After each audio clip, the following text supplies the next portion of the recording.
Welcome to another edition of Autocar Quick News, your weekly wrap of all the happenings from the automotive world. Before we get going, please ensure you're subscribed to the Autocar India channel and have hit the bell icon to be notified every time we have a new video up.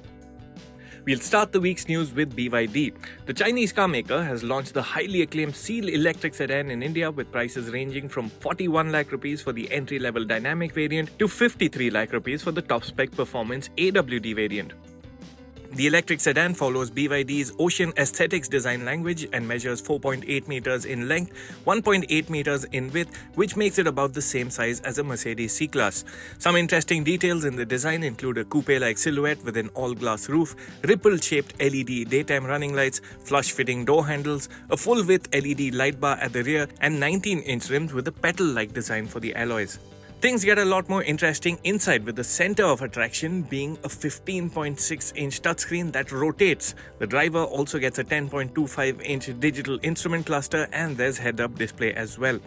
The center console houses a crystal toggle drive selector. In terms of features as well, the Seal comes really well equipped. The front seats are powered, get heating and ventilation. There's wireless Android Auto, but Apple CarPlay is wired. There's dual-zone climate control, 9 airbags, and radar and camera-based ADAS functions.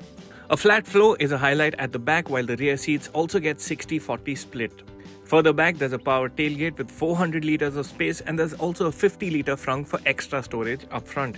The Seal is offered with two battery options. The base dynamic variant gets a 61.4 kWh battery pack that's paired with a single motor on the rear axle that produces 204 horsepower and 310 Newton meters.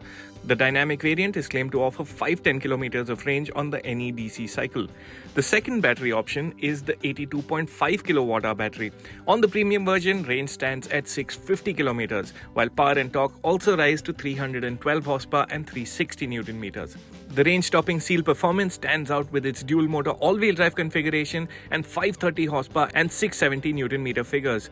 BYD claims a 0 to 100 kph time of just 3.8 seconds.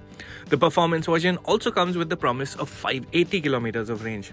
Seals with the larger battery pack can charge at up to 150 kW with a DC charge, while the smaller battery Seals can be charged at up to 110 kW.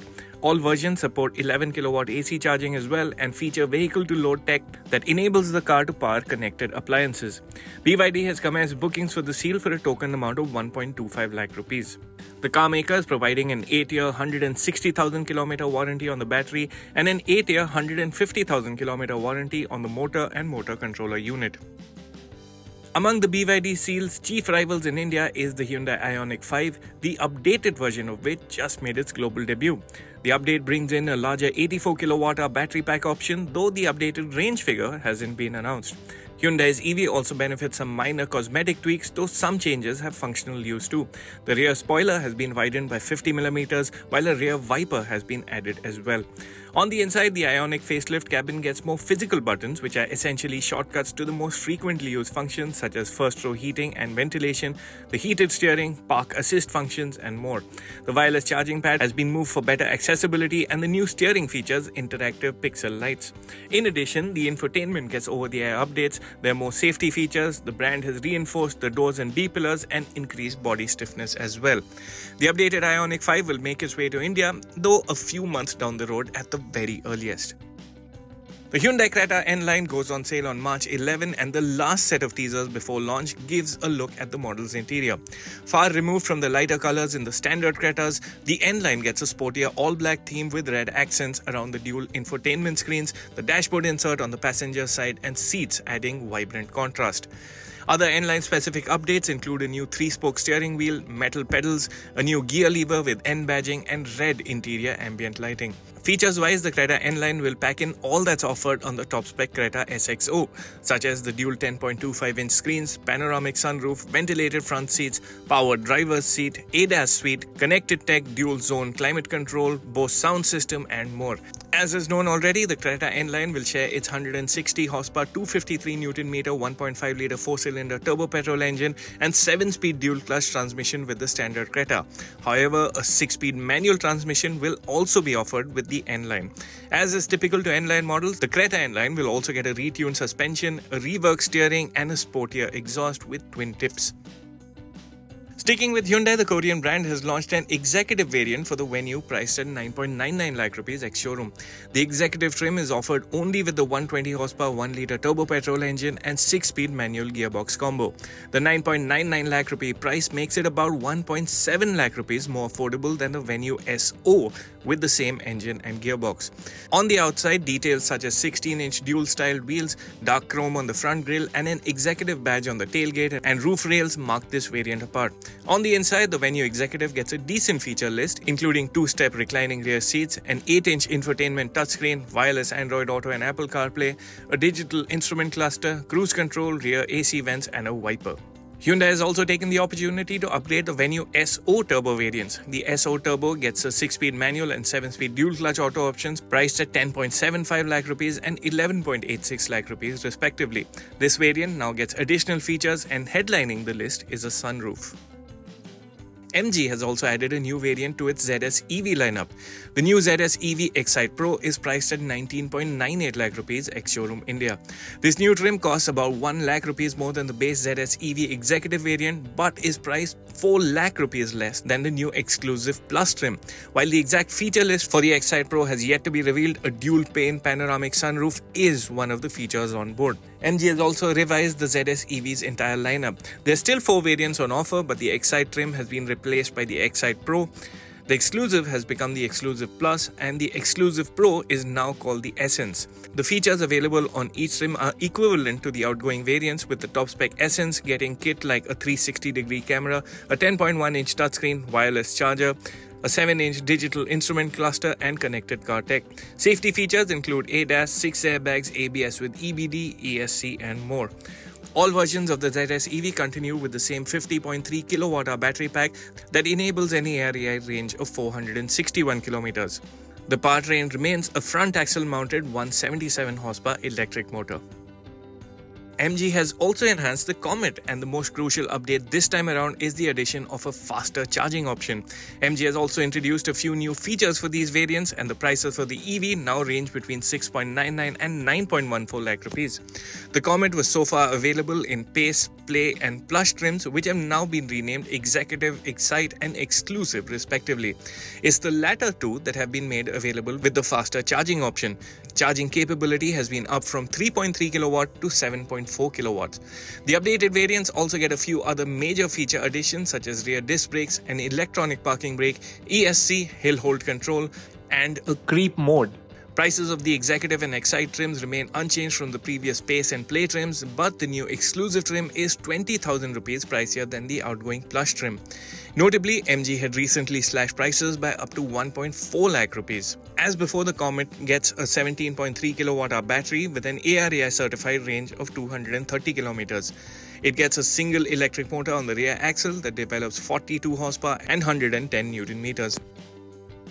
Tata Motors has launched the Nexon Dark and Nexon.ev Dark with prices starting at 11.45 lakh rupees and 19.49 lakh rupees respectively. In line with other Dark Edition models from Tata Motors, the Nexon Dark stand out for their onyx black paint, dark grey 16-inch alloys, dark badges and dark interior theme. The Nexon Dark variants are on offer from the mid-spec Creative trim onwards and cost about 35,000 rupees more than the regular versions. The features list between the standard and Dark editions are common. Worth mentioning is that the Nexon Dark can be had with all powertrains on offer. Unlike the Nexon Dark, the Nexon.ev Dark is solely offered on the top-spec Empowered Plus LR trim and is priced about 20,000 rupees more than the standard variant. The Nexon.ev LR is powered by a 145 horsepower 215 Nm motor that draws charge from a 40.5 kWh battery pack. ARAI tested range stands at 465 km. Volvo has launched a new variant of the XC40 Recharge. Called the E60, this version uses a single motor mounted to the rear axle.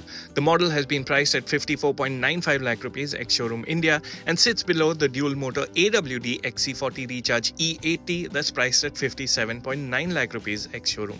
The Volvo XC40 Recharge E60's power output stands at 238 horsepower and 420 Newton meters, which allows the SUV to do the 0 to 100 kph sprint in 7.3 seconds. Just for reference, the XC40 Recharge Ultimate makes 408 horsepower and 660 Newton meters and does the 0 to 100 kph dash in a claimed 4.4 seconds. The E60 also makes do with a smaller 69 kWh battery pack that enables a 475 km range versus the 78 kWh battery on the Ultimate. Features-wise, the E60 packs in an 8-speaker sound system, dual-zone climate control, a 12-inch digital driver's display, a 9-inch infotainment unit, a panoramic sunroof, powered seats and wireless charging. In true Volvo fashion, the safety list is long and includes 7 airbags as well as ADAS functions such as lane keep assist, adaptive cruise control, cross-traffic alerts and rear collision warning. Moving on to bike news, Hero's sub-brand Vida has reintroduced the V1 Plus electric scooter at 97,800 rupees. In terms of features, the Vida V1 Plus gets the same 7-inch TFT dash with auto, dark and light mode from the V1 Pro and gets connectivity features like turn-by-turn navigation and vehicle diagnostics tracker through the application. It also gets all LED lighting, cruise control, keyless entry and electronic seat and handle lock. The V1 Plus features a 3.44 kWh lithium-ion battery pack which is capable of achieving a top speed of 80 kph and a real-world range of 100 km. The electric scooter can accelerate from 0 to 40 kph in a claimed 3.4 seconds and has 3 riding modes, Eco, Ride and Sport. Both the V1 Plus and V1 Pro share a single motor with a continuous power output of 3.9 kilowatts, peak power of 6 kilowatts and a maximum torque of 25 Newton meters. Two 1.72 kWh removable batteries are offered which can be charged from 0 to 80% in 5 hours and 15 minutes. Ducati has listed the 2024 Streetfighter V4 lineup on its Indian website with prices starting at 24.62 lakh rupees for the standard bike and going up to 28 lakh rupees for the top spec S variant. With the 2024 Streetfighter V4, Ducati has focused on making the superbike more rideable thanks to the updates given to the arsenal of electronic aids. For instance, the new wet riding mode limits the power to 165 horsepower but with a gentler power delivery compared to other models. Furthermore, 2 new power modes, full and low, have also been added that help tailor the power output more minutely. The layout of the TFT dash in track mode has also been changed to mimic the display of the Panigale V4 superbike. On the hardware front, the swing arm pivot has been mounted 4 mm higher to help shift the weight forward and aid cornering ability. The fuel tank capacity has been increased by a litre to 17 litres. Ducati has also equipped the Streetfighter with rear cylinder deactivation technology and the radiator fans now kick in at a lower temperature compared to the earlier model. This last detail should help make the Streetfighter more bearable in hot Indian conditions. That's all the news we have for you this week. Stay tuned to autocarindia.com for the very latest from the automotive world.